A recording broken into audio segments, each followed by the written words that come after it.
Morning students. In chapter 1, that is crop production and management, we will learn some more steps of agricultural practices. Now students, this is the chapter 1, crop protection and management.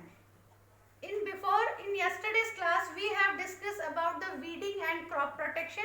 Now today we will discuss about the harvesting and storage. So students, what is the exact definition of harvesting? The process of cutting and gathering crops is called harvesting. After this harvesting, after when crops are ready to cutting, then which process we have to apply? That is harvesting, means cutting the crops when they are ready to give the fruit. So this process is called harvesting. Students, harvesting of cereals crops is either done manually with the help of a sickle or with the help of a machine called harvester. We can use both the methods over here.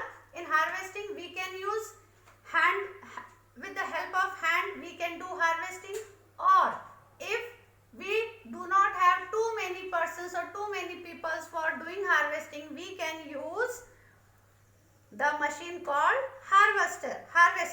After harvesting, the grains of cereal plants are separated from the rest of the plant. This is done by threshing and winnowing.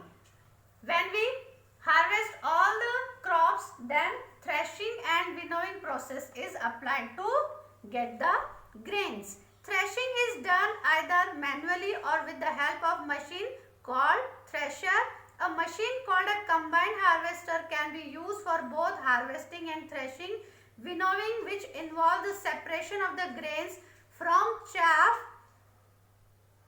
can be done manually or using a winnowing machine. So students, in harvesting, threshing and winnowing, these two processes are also involved.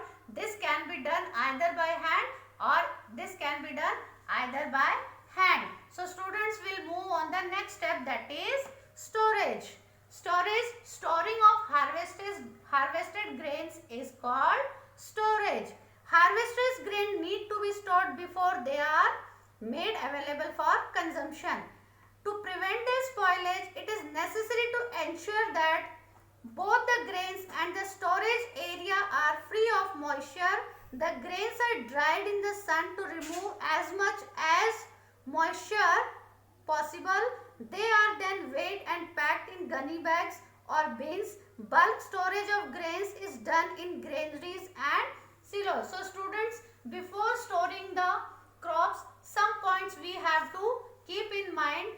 First, we have to dry all the grains. We can remove as much as possible water which are present in grains. If you will not remove the water, the grains will be spoiled very soon. If you want to keep the grains for a longer period of time, you have to first remove the water which is present in grains by drying in the sun. This is a very common method which we are using in these processes. Okay students, I hope you all understand about this. Next topic we will discuss tomorrow. Thank you.